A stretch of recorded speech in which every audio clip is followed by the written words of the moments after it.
시간이 되었습니다. 다 같이 조용한 기도하시면서 9월 8일 성령 강림절 후 제16주 주일 아침 3부 예배를 시작하겠습니다.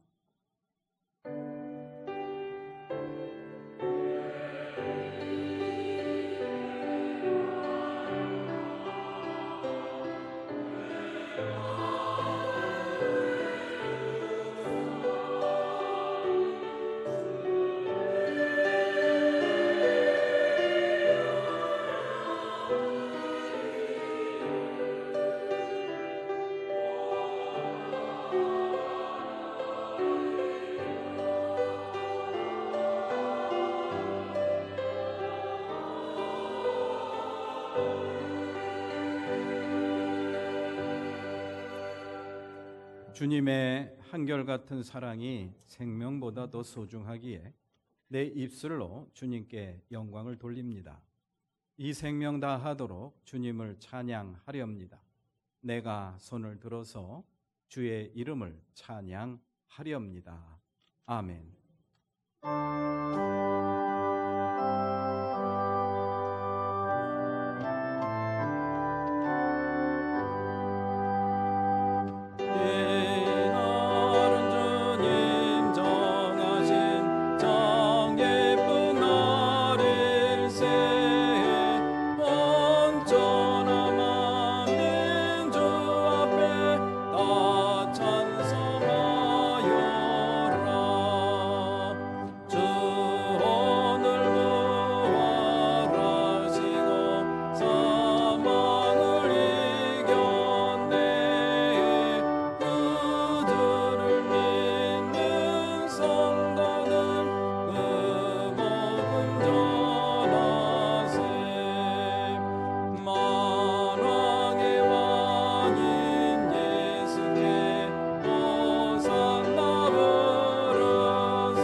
믿음은 바라는 것들의 증거요, 조상들은 믿음으로 살고 좋은 증언을 받았습니다. 보이는 것은 나타난 것에서 생긴 것이 아닙니다. 그리고 의인이라는 증언을 받았습니다. 에녹은 죽지 않고 하늘로 올라갔습니다. 믿음 없이는 하나님을 기쁘시게 해드리지 못합니다. 아멘. 전능하사 천지를 만드신 하나님 아버지를 내가 믿사오며 그 외아들 우리 주 예수 그리스도를 믿사오니 이는 성령으로 잉태하사 동정녀 마리아에게 나시고 본디오 빌라도에게 고난을 받으사 십자가에 못 박혀 죽으시고 장사한 지 사흘 만에 죽은 자 가운데서 다시 살아나시며 하늘에 오르사 전능하신 하나님 우편에 앉아 계시다가 저리로서 산 자와 죽은 자를 심판하러 오시리라. 성령을 믿사오며 거룩한 공예와 성도가 서로 교통하는 것과 죄를 사하여 주시는 것과 몸이 다시 사는 것과 영원히 사는 것을 믿사옵나이다. 아멘. 성부 성자와 성령 영원히 영광 받으소서.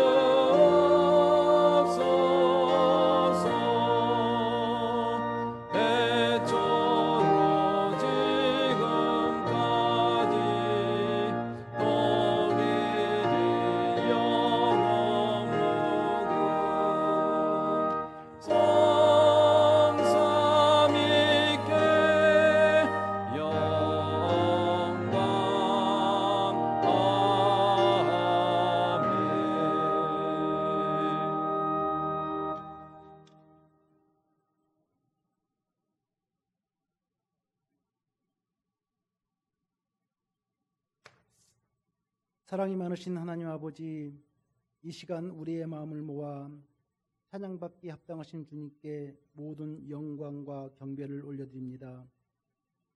거룩한 주일 우리를 인도하셔서 예배의 자리에 서게 하심을 감사드립니다. 하나님의 그 크신 사랑에 감격하여 드리는 이 찬양과 예배가 오직 주님만을 높이는 귀한 시간이 되게 하옵소서. 지난 한 주간 주님께서 우리의 삶을 인도해 주셨지만 그 길을 온전히 따르지 못한 우리의 잘못을 고백합니다. 주님의 십자가 앞에 저희의 모든 죄와 허물을 내려놓으며 다시금 주님 앞에서 새롭게 되기를 간구합니다.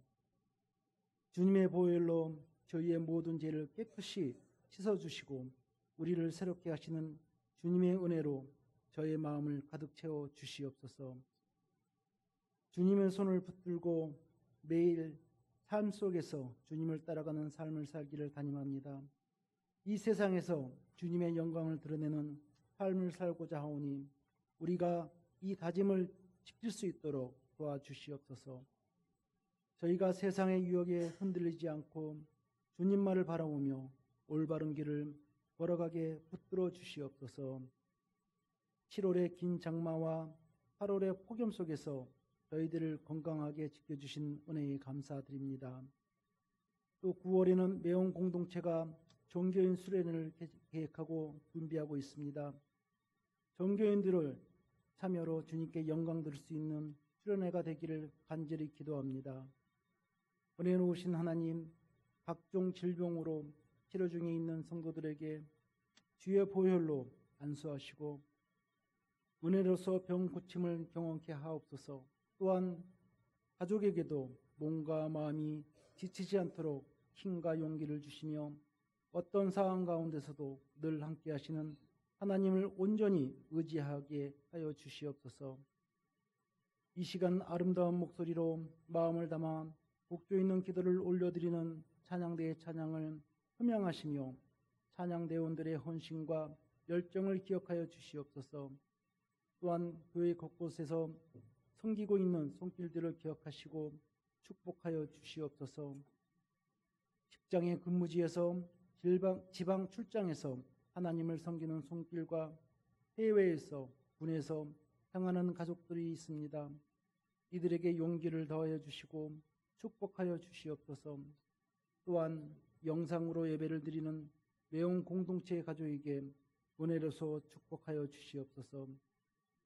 이 시간 하나님의 말씀을 전하실 담임 목사님에게 성령 충만을 주셔서 생명수와 같은 은혜의 말씀을 선포하게 하시며 저희들의 영혼이 새롭게 변화되어지고 더 큰 믿음의 길로 나아가는 예배인 시간이 되게 하여 주시옵소서. 빛과 진리의 소망 되시는 예수 그리스도의 이름으로 간절히 기도합니다. 아멘. 하늘에 계신 우리 아버지, 그 이름을 거룩하게 하여 주시며 그 나라를 오게 하여 주시며 그 뜻을 하늘에서 이루신 같이 땅에서도 이루어 주십시오. 오늘 우리에게 필요한 양식을 내려주시고 우리가 우리에게 죄 지은 사람을 용서해 준 것 같이 우리의 죄를 용서해 주시고 우리를 시험에 들지 않게 하시고 악에서 구하여 주십시오. 나라와 권세와 영광은 영원히 아버지의 것입니다. 아멘.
샘을 나게 하시네. 나의 앞에 반석에서 샘을 나게 하시네.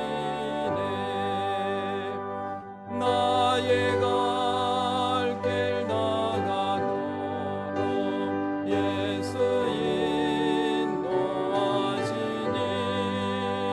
그의 사랑 어찌 크니 말로 알 수 없도다. 성령 감화 받은 영혼 하늘 날아갈 때에 영영 물을 나의 찬송 예수 인도하셨네. 영영 물을 나의 찬송 예수 인도하셨네.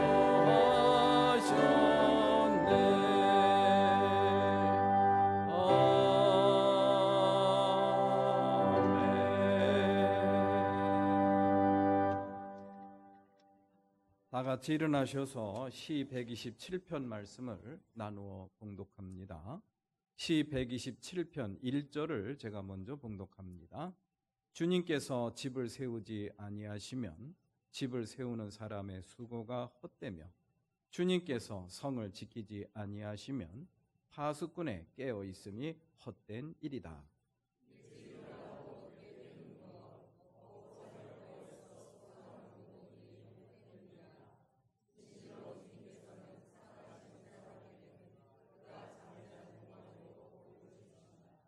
자식은 주님께서 주신 선물이요, 폐 안에 들어있는 열매는 주님이 주신 상급이다.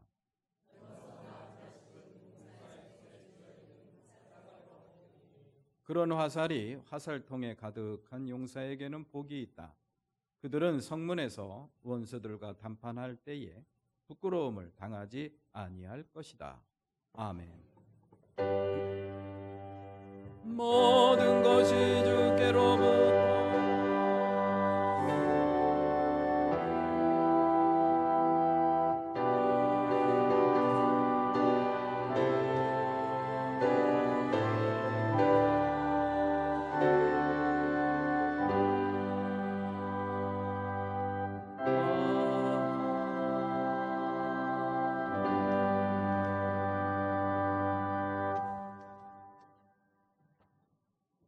(9월달) 묵상 말씀입니다. 그 얼마나 아름답고 즐거운가 형제 자매가 어울려서 함께 사는 모습.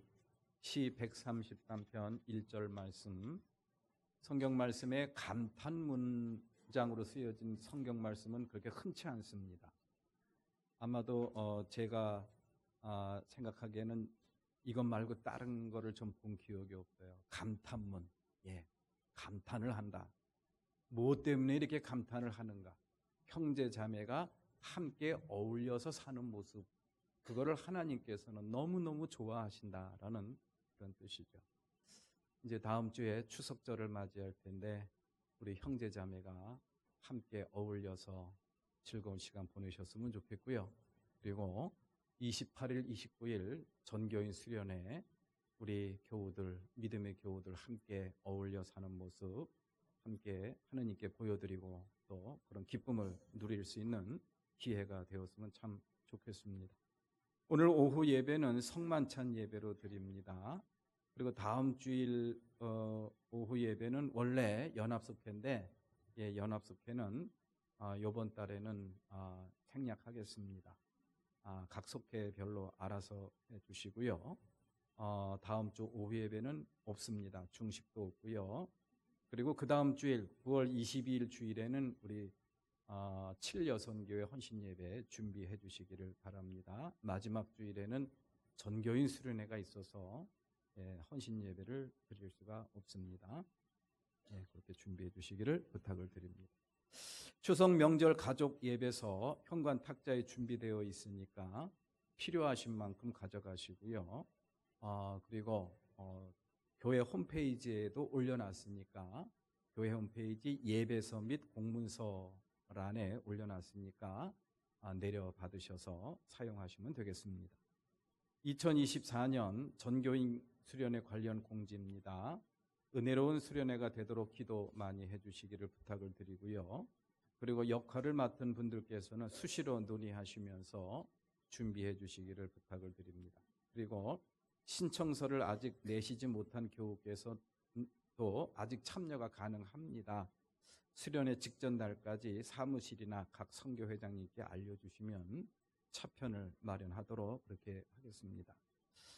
지난주까지 신청서를 받아본 결과 한 110분 교회학교 학생들까지 이렇게 파악이 됐습니다. 이렇게 파악을 해야 우리가 식사 예약을 할 수가 있고 방을 예약을 할 수가 있습니다. 좀 사정이 여의치 않아서 변동이 생기면은 말씀해 주시고요. 또 사정이 좋아져서 또 안 가려고 했다가 가게 되시는 교우 있으면은 말씀해 주시면은 그렇게 조치하도록 그렇게 하겠습니다. 이웃 교회에서 그렇게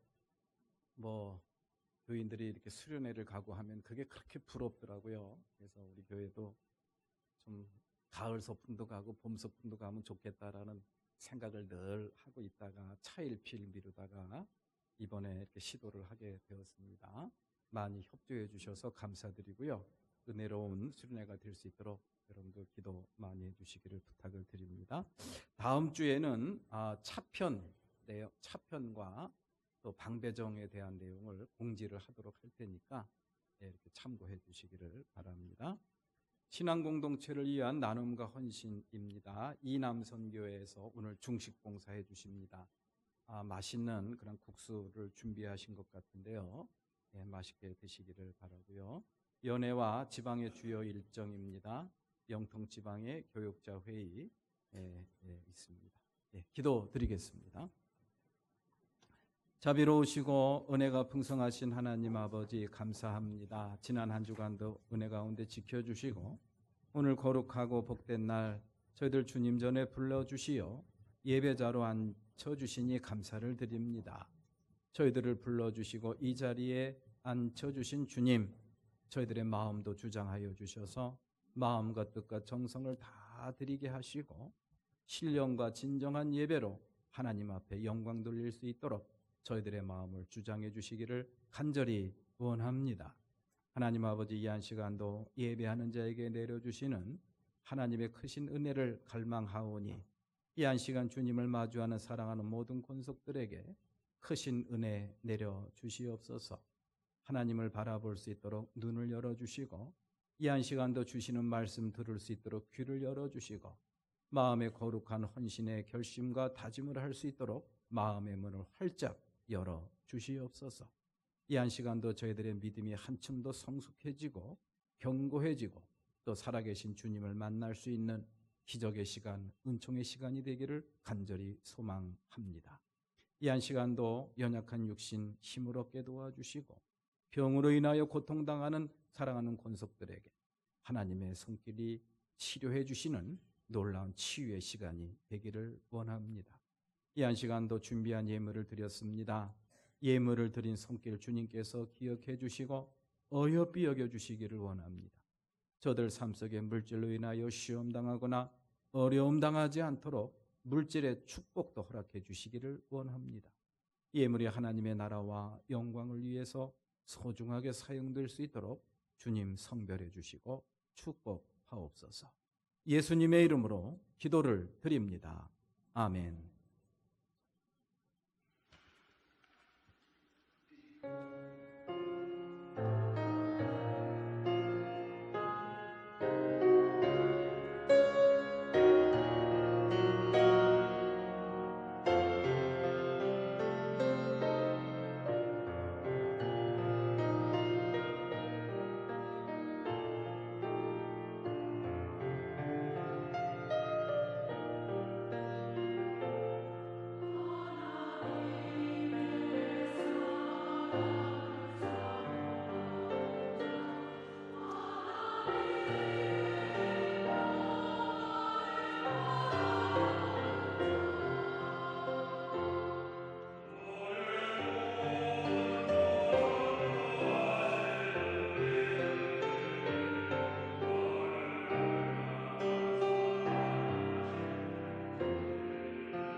예, 주만 바라볼지라 아름다운 찬양, 예, 은혜 많이 받았습니다. 감사합니다. 오늘도 이렇게 주님을 마주하며 예배하는 우리 교우 여러분들 주님의 이름으로 환영하고 또 축복합니다.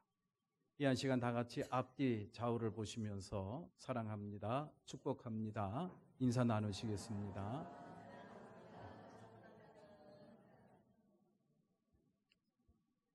성경에 보면은 하나님의 주권에 대한 여러 가지 이야기들, 여러 가지 설명들, 비유의 말씀이 나옵니다.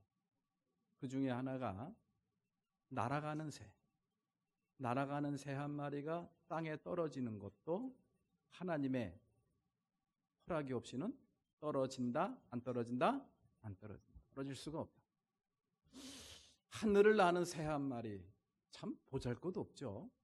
그 보잘것 없는 새 한 마리가 날아가다가 땅에 뚝 떨어지는 것, 그것도 하나님의 뜻, 하나님의 섭리가 개입되지 않으면 안 된다라는 그런, 하나님의 섭리가 개입되어 있기 때문에 떨어지기로 하나님께서 작정하셨기 때문에 떨어졌다라는 그런 설명을 저희들한테 이야기를 해주고 있죠.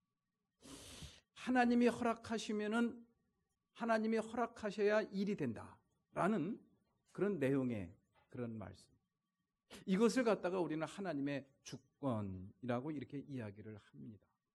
그런데 그 하나님의 주권은 절대적인 주권이에요. 그런 절대적인 주권에 대한 그런 이야기를 이렇게 저희들한테 전해주고 있는 말씀이 있는데, 그것이 마태복음 21장 19절에 나오는 말씀. 마침 길가에 있는 무화과나무 한 그루를 보시고 그 나무로 가셨으나 잎사구 밖에는 아무것도 없었으므로 그 나무에게 말씀하셨다.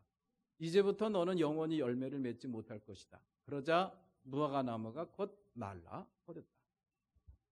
저는 이 말씀을 보면서 참 여러 가지 생각이 깊어지더라고요. 나무에게 말을 했다. 나무가 알아들을까요? 알아듣지 못할 거 아닙니까? 그런데 나무에게 말을 했다? 이거는 우리 들으라고 하는 말씀이겠죠. 그리고 그 나무는 죄가 있어요, 없어요? 죄가 없습니다. 죄가 없어요. 그런데 우리 예수님께서 그 나무를 저주를 하시고 또 야단을 치시고 그래서 말라 비틀어 죽게 하신 이유는 뭘까? 여러 가지 뜻이 있어요. 성서학자들의 설명에 의하면은 그때는 예수님께서 그 무화과 나무를 보았을 그 당시는 무화과 열매가 열리지 않는 철이래요. 아니, 철이 돼야 열매도 열리는 거 아닙니까? 아무 때나 열매가 열리는 거는 아니지 않습니까? 예, 사과가 아무 때나 열립니까? 예, 이제 가을이 돼야 빨간 사과가 열리죠. 꽃도 피지 않았는데 앙상한 나무까지만 갖고 있는 사과나무에 가서 너 왜 사과 안 열려서 이럴 수는 없잖아요. 오늘 본문 말씀이 예수님께서 무화과 나무를 저주하시는 말씀이 꼭 그런 식입니다. 예, 아직도 무화과 열매가 열리지 않는 그런 철인데 이 나무야, 너 왜 열매를 맺지 못했느냐? 그러면서 야단을 치는 거예요. 야단을 치는 거예요. 이런 거를 일컬어 우리는 뭐라 그러죠? 억지 부린다라고 이야기해요. 예수님이 억지를 부리는 건가? 예, 이 세상에서 그렇게 모든 존재와 또 모든 생명체, 모든 것에 억지를 부릴 수 있는 유일한 존재가 있어요. 그분이 바로 우리 주님이십니다. 우리 주님만이 할 수 있는 억지, 이 세상에 그 어떤 사람도 할 수 없습니다. 정신 똑바른 사람이 그렇게 얘기하면은 저 사람 미쳤다고 그럴 거예요. 그런데 이 말씀은 주님이 하셨기 때문에 우리는 억지라고 이야기를 하지 않습니다. 주님은 그런 말을 할 수 있기 때문이죠. 주님은 그런 말씀을 할 수 있는 권위가 있다라는 그런 이야기. 그것을 일컬어 우리는 하나님의 주권이라고 이렇게 이야기를 합니다. 그런 하나님의 주권에 대한 것을 우리가 고백하고 또 그것을 인정하기 때문에 우리는 주님을 일컬어, 우리는 하나님을 일컬어 뭐라고 부르죠? 주님이라고 우리가 하나님을 고백을 하고 또 그렇게 부르기도 합니다. 주님이라고 할 때 그 주자는 주인 주자죠. 나의 주인이 되어주시는 분이라는 그런 이야기입니다. 나의 주인이 된다라는 것은 내 모든 삶을 주관하시는 주관자가 되신다라는 그런 이야기. 나를 죽일 수도 있고 살릴 수도 있다라는 그런 이야기. 나를 높은 자리에 올릴 수도 있고 낮은 자리로 내릴 수도 있는 그런 절대적인 주권을 갖고 계신 그런 분. 그분이 바로 당신입니다. 라는 그런 고백으로 우리는 하나님을 향해서 주님이라고 고백을 하는 것입니다. 그러나 우리의 신앙생활을 가만히 살펴보면은 하나님을 주님이라고 고백하면서 우리의 실제적인 삶 속에서는 하나님하고 전혀 관계없이 살아가는 모습들을 보일 때가 참 많습니다. 예, 그거는 온전한 믿음 생활이라고 할 수가 없는 거예요. 하나님을 주님이라고 부르고 주님으로 고백을 했으면은 그 주인의 뜻을 따라야 됩니다. 그 주인의 뜻을 분별하고 그 주인의 뜻을 듣고 그 주인의 뜻을 마음에 담고 그렇게 살아야 돼요. 그것이 바로 온전한 신앙생활이라고 우리가 볼 수가 있는 것입니다. 그렇게 살지 않고 하나님을 향해서 주님이라고 부르기는 했는데 실제적인 삶 속에서는 내 마음대로 살면서 우리는 믿음의 삶을 산다라고 할 수는 없는 것이죠. 그렇게 주님의 뜻을 분별하고 주님의 뜻을 붙잡고 주님의 뜻을 의지하며 살아가는 사람들에게는 하나님이 주시는 특별한 은총이 있어요. 평안과 쉼과 안식입니다. 그러나 그런 것들을 누리지 못하고 내 마음대로 내 뜻대로 살면서 이리 치고 저리 치고 온갖 몸과 마음의 상처를 입고 나와서 우리는 또 하나님을 원망하기도 합니다. 당연한 거예요. 하나님을 믿는다고 하면서 하나님의 뜻과는 전혀 상관없이 살아놓고서 왜 나에게 이런 어려움과 고통을 주십니까? 그렇게 우리는 탄식할 명분이 없다라는 그런 이야기. 우리의 삶이 고단하고 또 힘들고 어려울 때 그래서 우리는 가던 길을 멈출 필요가 있습니다. 그리고 내가 하나님을 주님이라고 부르긴 했지만 정말 하나님을 내 주인으로 모시고 내가 살았는가? 이런 것들에 대해서 우리가 깊이 성찰하고 사유를 할 필요가 있다라는 그런 이야기. 오늘 본문 말씀이 그런 내용의 말씀이 기록이 되어 있습니다. 하나님의 절대적인 주권에 대한 그런 말씀. 세상의 모든 존재와 모든 일들이 주님의 주권 하에 있다라는 그런 이야기. 우리의 존재의 기반, 우리가 이 세상을 살아가는 데 있어서 하나의 터전이라고 할 수 있는 그러한 것들이 있지 않습니까? 우리가 살고 있는 물리적인 공간, 가족, 이런 것들이 어떤 우리의 삶의 기반이라고 할 수가 있는 것이죠. 또 우리의 생명을 유지시켜주는 모든 기능들, 이것이 우리의 삶의 기반이라고 할 수가 있는 거예요. 그리고 또 삶의 방식도 있습니다. 삶의 방식. 잘 사는 사람이 있고 못 사는 사람이 있습니다. 열심히 사는 사람이 있고 게으른 사람이 있습니다. 이런 삶의 모든 방식도 누가 주관하신다? 하나님이 주관하셔야 된다라는 그런 내용의 말씀을 저희들에게 가르쳐 주고 있습니다. 우리의 삶의 근거, 삶의 기반도 하나님의 주권하에 있는 것이고 또 우리의 삶의 방식도 하나님의 주권하에 놓여 있다. 하나님의 다스림 하에 놓여 있다라는 말씀이 바로 오늘 본문 말씀의 내용입니다. 여러분들과 함께 읽었던 1절과 2절 말씀이 바로 그 내용. 1절과 2절 다시 한번 봉독해 볼까요? 다 같이 시작.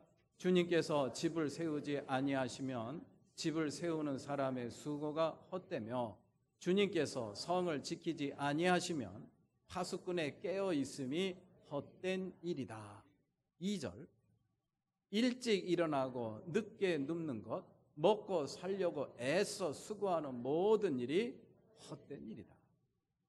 이 세상의 모든 일들이 내 뜻대로 내 마음대로 되지 않는다라는 그런 이야기. 누가 허락하셔야 된다고요? 하나님이 허락하셔야 된다. 하나님이 개입하셔야 된다. 하나님께서 이루셔야 된다라는 그런 이야기. 이런 하나님의 절대적인 주권을 믿고 살아가는 사람들이 바로 하나님의 백성들이죠. 이 땅에 살아가고 있는 그리스도인들이 바로 그런 하나님을 믿고 살아가는 사람들이다라는 그런 이야기. 그러면서 오늘 본문 말씀에서는 그렇게 하나님께서 우리의 모든 일상을 주관하고 하나님께서 허락함으로 인해서 우리의 삶의 기반이 세워지고 그리고 우리의 삶의 방식이 이어진다라는 그런 확실한 증거를 저희들한테 가르쳐주고 있는데, 보여주고 있는데, 그것이 바로 뭡니까? 잠입니다. 잠. 뭐라고요? 잠자는. 여러분들 간밤에 잘 주무셨습니까? 예, 간밤에 잘 주무셨어요. 우리가 간밤에 밤에 우리가 잘 자는 거, 그 잠자는 것을 통해서 하나님이 너희들을 보호하고 너희들을 인도하고 너의 일상의 삶을 주관하고 계신다는 확실한 증거라는 것을 오늘 성경은 저희들한테 가르쳐주고 있습니다. 제가 언젠가도 말씀을 들은 기억이 납니다마는, 하나님께서 이 세상 우주 만물을 지으시고 또 주관하시고 또 운행하시는 그런 섭리하시는 그런 하나님의 역사에 대해서 내가 몇 번 말씀드린 기억이 나요. 여러분들 기억하십니까? 우리가 살고 있는 이 지구가 동그란 지구인데, 이 지구가 뺑뺑뺑뺑 자전을 하는데 그 자전하는 속도가 1초에 몇 미터라고 혹시 기억하십니까? 460m. 1초에 460m로 1초에 460m의 속도로 이 지구가 뺑뺑뺑뺑 돌고 있대요. 그것뿐입니까? 태양 주변을 이 지구가 공전을 해요. 태양 주변을 뺑뺑뺑뺑 돈다라는 그런 이야기. 근데 태양이 이 지구가 자전을 하면서 이 태양 주변을 뺑 도는데, 그 도는 속도가 얼마인지 여러분들 기억하십니까? 1초에 30km. 1초에 30km면은 눈 깜빡할 사이에 수원에서 서울 가는 속도입니다. 얼마나 빠릅니까? 눈 깜빡할 사이에 수원에서 서울 가는 속도.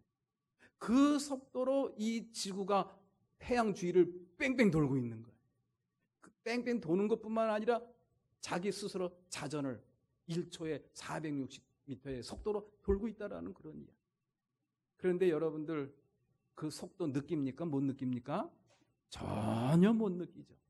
전혀 느끼지 못하는 이유가 뭔지 아시죠? 일정하기 때문에 그래요. 속도가 일정하기 때문에.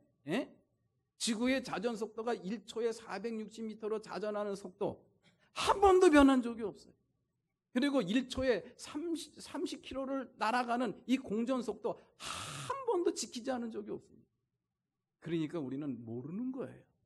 그렇게 총알보다 더 빠른 속도로 막 지구가 움직이는데 우리는 전혀 모르고 지내는 거예요.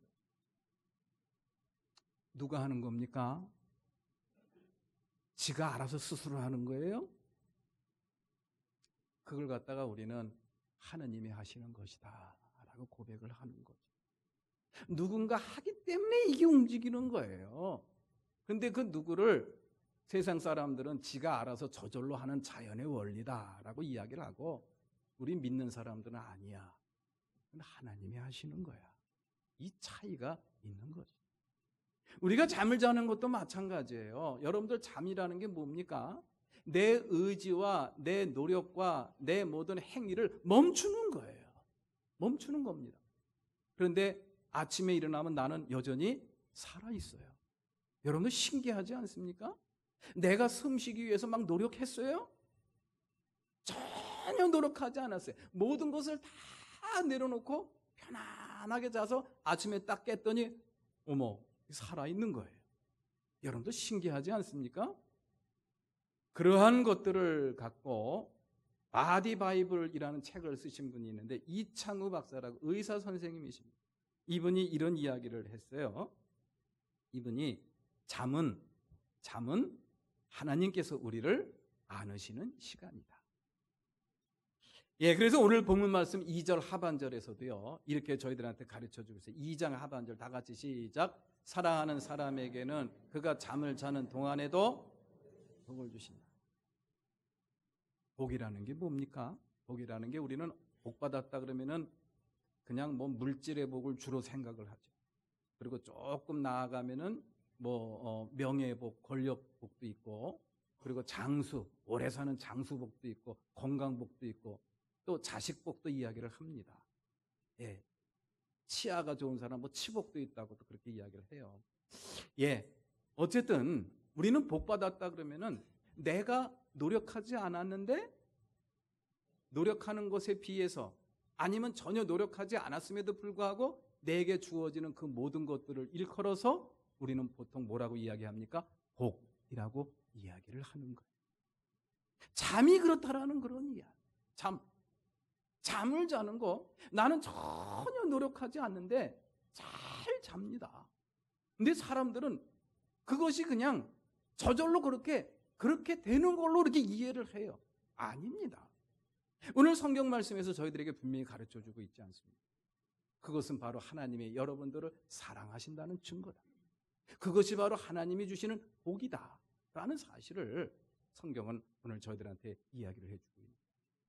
우리가 잠자는 동안에 우리는 늘 하나님이 살아계시고 역사하시고 나를 돌보시고 인도한다는 사실을 우리 사랑하는 교우 여러분들은 매일 경험하는 거예요. 매일. 그럼에도 불구하고 우리는 그런 얘기하죠. 하나님이 어디 계셔? 예. 그렇게 우리 하나님께서는 우리가 하지 않아도 모든 것을 이루시는 절대적인 주권자이시라는 사실. 그래서 오늘 본문 말씀 시인은 주님께서 집을 세우지 않으면 집을 세우는 사람의 수고가 헛되다. 성을 지키지 아니하시면 파수꾼의 깨어 있음이 헛된 일이다. 너희들이 먹고 살려고 많이 누리려고 일찍 일어나고 늦게 눕고 애써 일하지만 하나님이 허락하셔야 된다. 하나님이 허락하지 않으면 다 소용없다. 이 말씀을 하셨어요. 자, 그러면은 오늘 본문 말씀의 내용은 다 전했습니다. 오늘 본문 말씀의 내용이 그거예요. 하나님이 절대적인 주권자이시다. 하나님이 모든 것을 주장하신다. 하나님이 모든 것을 섭리하신다. 하나님의 뜻이 없이는 아무것도 할 수가 없다라는 게 오늘 본문 말씀인데, 그러면은 오늘 본문 말씀을 통해서 시인이 저희들에게 주시고자 하시는 내용이 뭘까요? 교훈이 뭘까요? 왜 이런 말씀을 하셨느냐는 그런 이야기. 왜 하나님을 절대적인 주권자로 우리들한테 말씀을 하고 있느냐는 그런 이야기. 다른 게 아닙니다. 하나님이 저와 여러분들의 이 세상의 모든 것들을 주관하시는 분이시니, 절대적인 주권자이시니, 그것을 깨달은 사람들은, 그것을 믿는 사람들은 어떻게 살아야 된다라는 것을 가르쳐 줍니다. 어떻게 살아야 될까요? 의지하라는 그런 이야기. 그분을 절대적으로 의지하라는 그런 이야기. 이렇게 하나님의 절대적인 주권을 인정하고 또 절대적인 주권을 붙잡고 믿음으로 살았던 사람들이 내렸던 인생의 결론, 믿음의 결론들은 한결같이 똑같습니다. 나는 그분만을 의지하겠습니다. 나는 주님만을 의지하겠습니다. 다윗이 또 그런 고백을 저희들한테 남겨줬습니다. 시 31편 14절 말씀을 다 같이 한번 봉독합니다. 시작. 누가 뭐라고 해도 나는 주님만 의지하며 주님이 나의 하느님이라고 말할 것입니다. 시 31편 14절 말씀입니다. 평생을 주님과 동행하고 주님의 돌보심과 인도하심을 매 순간 느끼며 경험하며 살았던 이 다윗이 내린 인생의 결론, 삶의 결론, 믿음의 결론이 바로 이겁니다. 그 누가 뭐라고 해도 하나님이 어딨어? 하나님이 돌보시는 사람인데 너 왜 이렇게 도망을 다녀? 왜 이렇게 어려운 일이 끊어지질 않아? 그런 소리를 얼마나 많이 들었겠습니까? 세상 사람들이 그 뭐라고 나한테 이야기해도 나는 어떻게 한다? 주님만 의지한다. 그리고 주님이 나의 하느님이라고 나는 고백하겠다라는 그런 믿음의 결론을 저희들한테 전해주고 있습니다. 자, 그러면은 저와 여러분들이 이렇게 하나님이 절대적인 주권자가 되시고 하나님의 돌보심과 인도하심이 없었다고 한다면은 이 우주가 움직일 수도 없고 우리가 존재할 수도 없다는 것을 우리가 알았으니 이제 주님을 의지하는 삶을 살아야 되는데 그 주님을 의지하려면 어떻게 해야 되느냐? 근데 이거를 우리가 한번 성찰하고 사유해야 될 필요가 있는 것이죠. 어떻게 해야 될까요? 우리가 주님을 의지하려면은 주님께 나아가야 돼요. 주님을 의지하려면 주님께 나아가야죠. 주님께 나아가려면 주님이 어떤 분이라는 걸 우리가 알아야 됩니다. 분별을 해야 됩니다. 주님이 어떤 분이라는 것을 우리가 이제 알았지 않습니까? 깨달았지 않습니까? 그분은 이 세상 천지 만물을 지으신 분이고 그분의 어떤 주권과 그분의 섭리가 없이는 단 1초도 살아갈 수 없는 존재가 우리 인생들이에요. 그러니 그 주님을 의지해야 된다라는 거 이제 알지 않았습니까? 그러면 어떻게 의지해야 되느냐? 주님께 나아가야 돼요.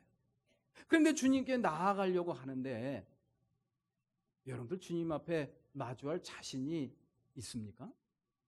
이 세상 천지 만물을 지으신 거룩하신 그 하나님을 마주할 자신이 있는 사람이 이 세상에 과연 몇 사람이나 되겠느냐는 그런 이야기. 없습니다. 인간의 죄 때문에 그런 거죠. 하나님은 거룩하신 하나님의 속성은 거룩함입니다. 그 거룩함의 반대쪽에 서 있는 것이 바로 죄예요. 죄로 인한 타락입니다. 타락으로 인한 죄 때문에 우리는 하나님을 마주할 수가 없어요.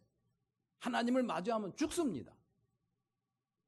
그래서 하나님께서 그 죄를 해결할 그러한 비결과 원리를 이스라엘 백성들을 통해서 가르쳐 주셨어요.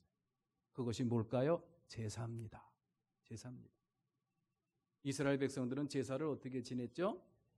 이스라엘 백성들이 제사를 지내는 그런 원리, 그 이유는 바로 자기의 죄를 용서받는 하나의 통로였어요. 그 자기의 죄값을 치러야 되는데 그 죄값을 치르려면 피를 흘려야 돼요. 죽어야 된다라는 그런 이야기. 그럼 내가 나의 죄값을 치르기 위해서 내가 피를 흘리면 내가 죽지 않습니까? 그럼 안 되잖아요. 그래서 나 대신 누군가 죽어야 됩니다. 그것이 염소가 될 수도 있고 양이 될 수가 있고 송아지가 될 수도 있고 비둘기가 될 수도 있는 거예요. 그래서 어떤 사람은 새끼 양을 데리고 가고 어떤 사람은 염소 새끼를 데리고 가고 어떤 사람은 송아지를 데리고 가고 어떤 사람은 비둘기를 데리고 갔어요. 그리고 제단 앞에서 어떻게 했을까요? 들은 바에 의하면은 칼로다가 목을 땁니다. 거기서 피가 솟구치죠. 그러면 그 피를 받아가지고 제단에 뿌립니다. 그리고 그 제물은 불에 태우는 거예요. 구약의 제사장들은 백정하고 거의 비슷합니다. 얼마나 많은 동물들을 죽였을까라는 그런 생각이 들어요. 얼마나 그 성전 주변에는 피비린내가 진동했을까라는 그런 생각도 해보게 됩니다. 그러한 자기 때문에 피를 흘리면서 죽어가는 그러한 동물들, 비둘기를 보고 염소를 보고 양새끼를 보고 송아지를 보면서 사람들은 어떤 생각을 했을까요? 죄라는 것이 이렇게 무섭구나. 죄라는 것이 이렇게 무섭구나. 그러니까 죄를 지으면 안 되겠다라는 결심과 다짐을 하는 거예요. 그게 바로 이스라엘 백성들에게 주신 제사의 원리입니다. 그러한 제사를 통해서 이스라엘 백성들은 하나님께 나아갈 수가 있었어요. 자, 오늘날 그런데요, 저와 여러분들은 주님 앞에 나올 때 그런 제사 드리지 않습니다. 그냥 여러분들은 그런 거 드릴 필요가 없어요. 왜요? 우리 예수님께서 단 한 번의 제사로 말미암아 모든 것을 다 해결해 주셨어요. 여기서는 아멘 하셔도 됩니다.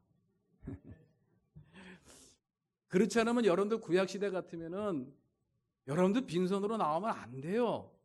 비둘기를 들고 새끼 양을 끌고 염소 새끼를 들고 송아지를 끌고 와야 돼. 그래서 제단 앞에서 잡아갖고 피를 흘려야 됩니다. 근데 여러분들 그냥 나왔잖아요. 이거 얼마나 감사한 일입니까? 하나님께서 하나님께 나아가는 것은 하나님께 나아가기 위해서 또 그런 자격과 조건을 얻기 위해서 만들기 위해서 노력할 필요가 없어요. 하나님 앞에 나아가기 위해서 내가 좀 거룩한 삶을 지금부터 일주일 동안 살아야 되겠다. 내가 금식을 3일 동안 해야 되겠다. No, 그럴 필요가 없습니다. 이미 하나님께서는 저와 여러분들에게 초대장을 다 주셨어요. 무엇을 주셨다고요? 초대장을 주셨어요. 그러니까 그 초대장을 받고 여러분들은 그냥 나오기만 하면 되는 거예요. 그냥 그렇게 반응하면 되는 겁니다. 그 초대장 어디 있을까요? 성경 말씀 보겠습니다. 마태복음 11장 28절. 다 같이 시작. 수고하며 무거운 짐을 진 사람은 모두 내게로 오너라. 내가 너희를 쉬게 하겠다. 마태복음 11장 28절 말씀. 예, 아멘이죠, 그죠? 아멘. 이게 초대장입니다. 어떤 사람들 오라 그랬어요? 수고하고 무거운 짐 진 사람. 대통령한테 초대받으려면은 뭐 자격이 까다롭죠? 예, 자격이 까다로워요. 아무나 못 갑니다. 아무나 못 가요. 근데 우리 하나님께서는 까다롭지가 않아요. 누구든지 수고하고 무거운 짐진 자들, 없는 사람들, 아무것도 없어서 관세 받는 사람들, 아무것도 없어서 힘이 없는 사람들, 아무 힘이 없어서 억울한 일을 매일같이 당하고 짓밟히는 사람들, 걱정하지 마라. 나한테 와라. 내가 너희를 쉬게 하겠다. 내가 너희를 다 안아주겠다. 안아주겠다. 이러한 초대장을 우리 주님이 우리에게 주셨어요. 이거 얼마나 감사한 일입니까? 너 나 할 것 없이, 누구 할 것 없이 다 하나님 앞에 나올 수 있는, 하나님 앞에 단대히 설 수 있는 자격과 조건을 하나님이 만들어 주셨다라는 그런 이야기. 누구의 공로입니까? 예수님의 공로죠. 예수님의 피의 공로입니다. 예수님이 그 일을 다 이루신 거예요. 그래서 예수를 믿는 거예요. 그러니 우리 사랑하는 교우 여러분들, 수고하고 무거운 짐을 졌다라고 판단됐을 때 주님 앞에 다 나아가셔서 주님이 주시는 진정한 평안과 안식, 복을 누리시기를 주님의 이름으로 축원합니다. 그런데 문제는 그 초대를 거부하는 사람들이 있어요. 그 초대를 부정하는 사람이 있다라는 그런 이야기. 그 초대, 그 하나님의 그 부드러운 초대, 그 하나님의 정말 놀라운 초대를 왜 사람들이 부정하고 왜 거부를 할까? 우리 주변에 하나님 없이 살아가는 사람들이 다 그런 사람들 아닙니까?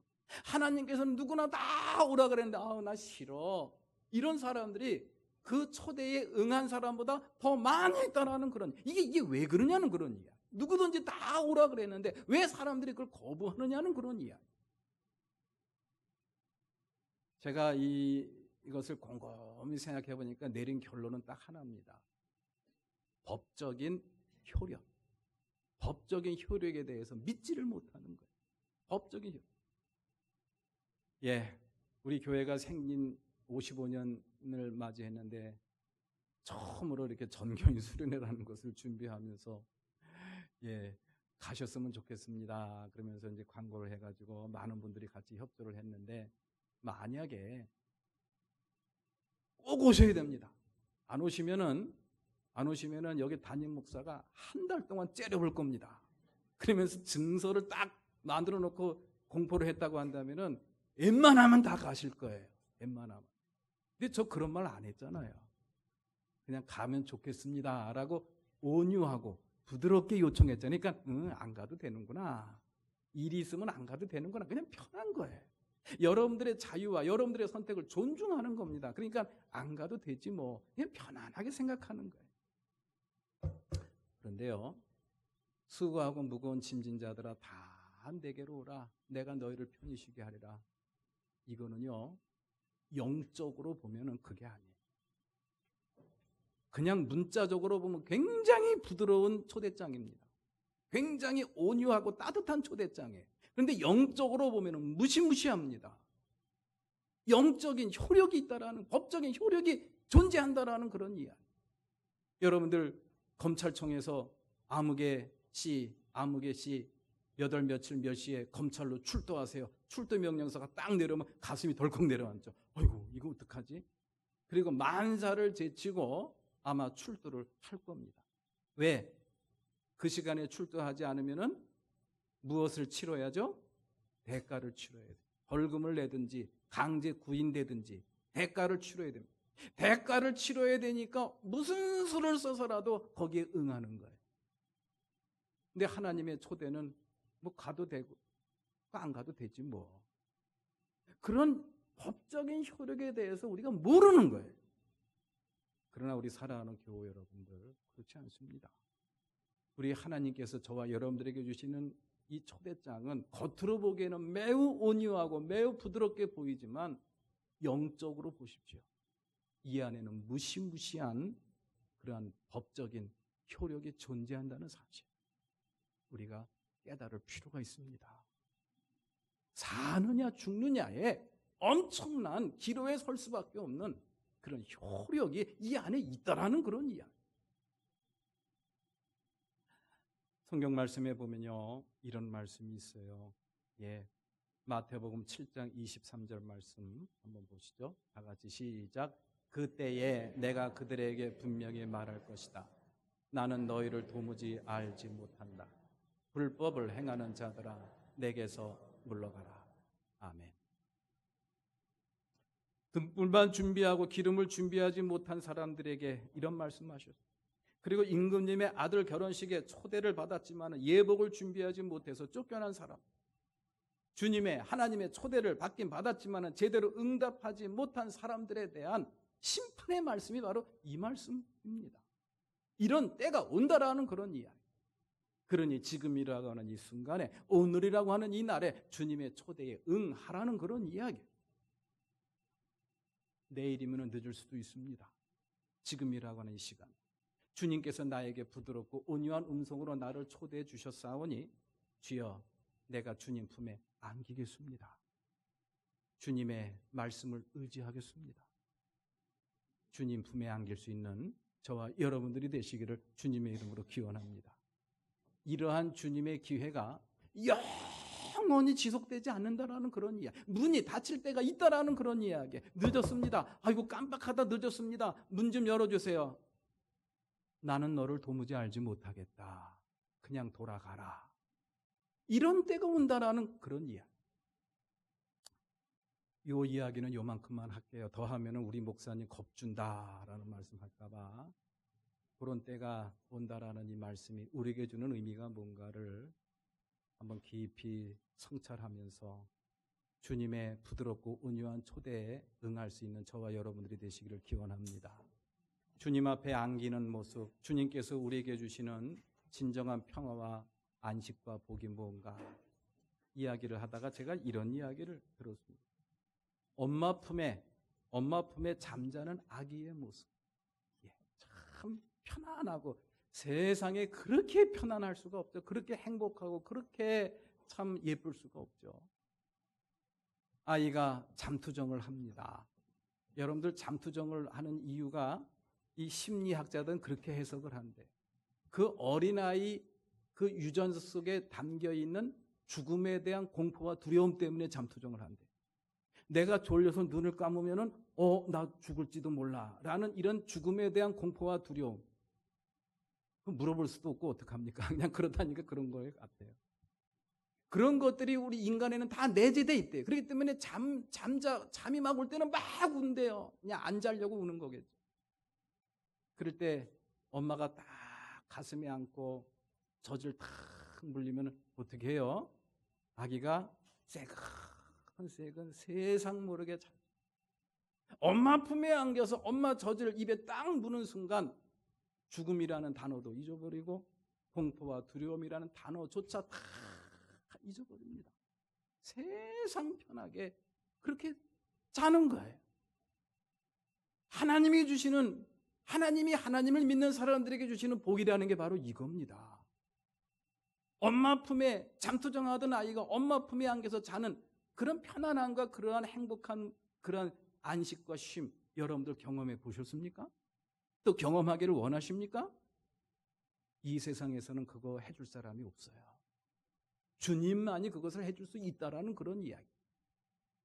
힘들고 어려운 삶을 애써 먹고 살려고 이리 뛰고 저리 뛰는 그런 삶 가운데서 우리가 살아가고 있지만, 그 가운데서 엄마 품에 안긴 그런 아기처럼 편안하게 우리가 안식하고 쉴 수만 있다고 한다면은 그거야말로 최고의 복인 줄로 믿으시기를 기원합니다. 주님 품에 안기세요. 그리고 그 주님이 저와 여러분들에게 주신 삶의 지침, 하나님의 말씀 꼭 붙잡으세요. 엄마 품에 안긴 아이가 엄마의 젖을 꼭 빨고 있듯이 주의 말씀을 꼭 붙잡으라는 그런 이야기. 그러면은 이 세상 그 어느 누구도 줄 수 없는 진정한 평안과 안식과 쉼을 저와 여러분들에게 주실 줄로 믿습니다. 그것은 주님만이 주시는 복입니다. 다 같이 일어나서 찬양하시겠습니다.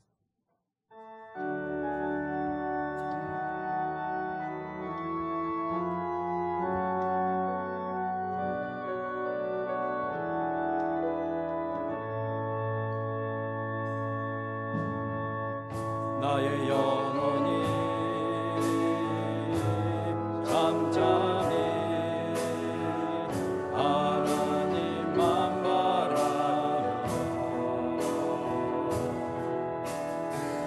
나의 구원이 그에게서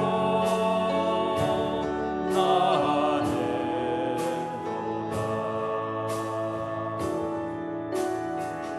나의 영혼아 잠잠히 하나님만 바라라. 나의 소망이 저에게서 나는도다. 오직 주만이 나의 반석 나의 구원이시니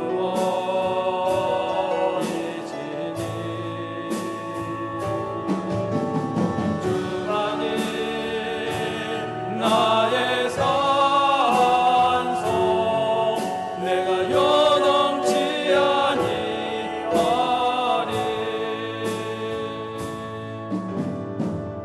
나의 영혼이 간절히 하나님을 갈망하며 나의 인순이 하나님을 찬양하리.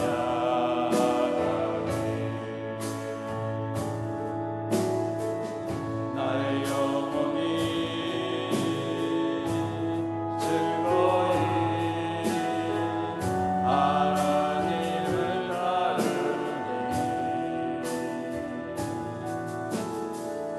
나의 평생에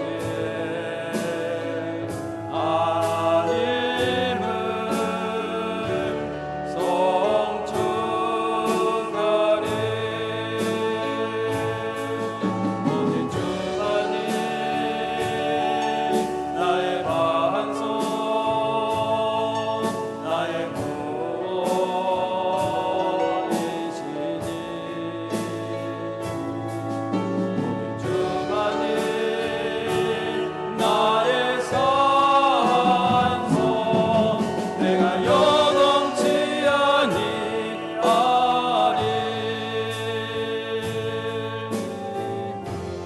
나의 구원 나의 영광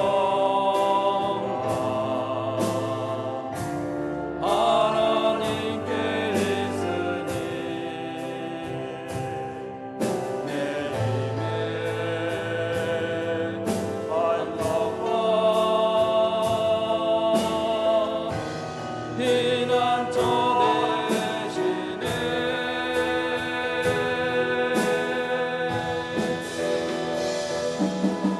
오직 주만이 나의 반석 나의 소원이시니 주만이 나의 산소 내가 요동치 아니하리.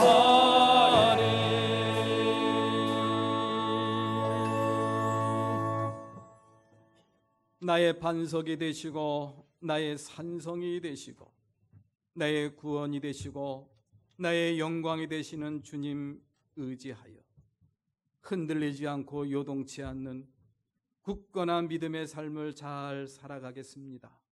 마음에 다짐하고 세상을 향해 나아가는 주님의 귀한 권속들을 이 한 시간 축복하여 주시옵소서.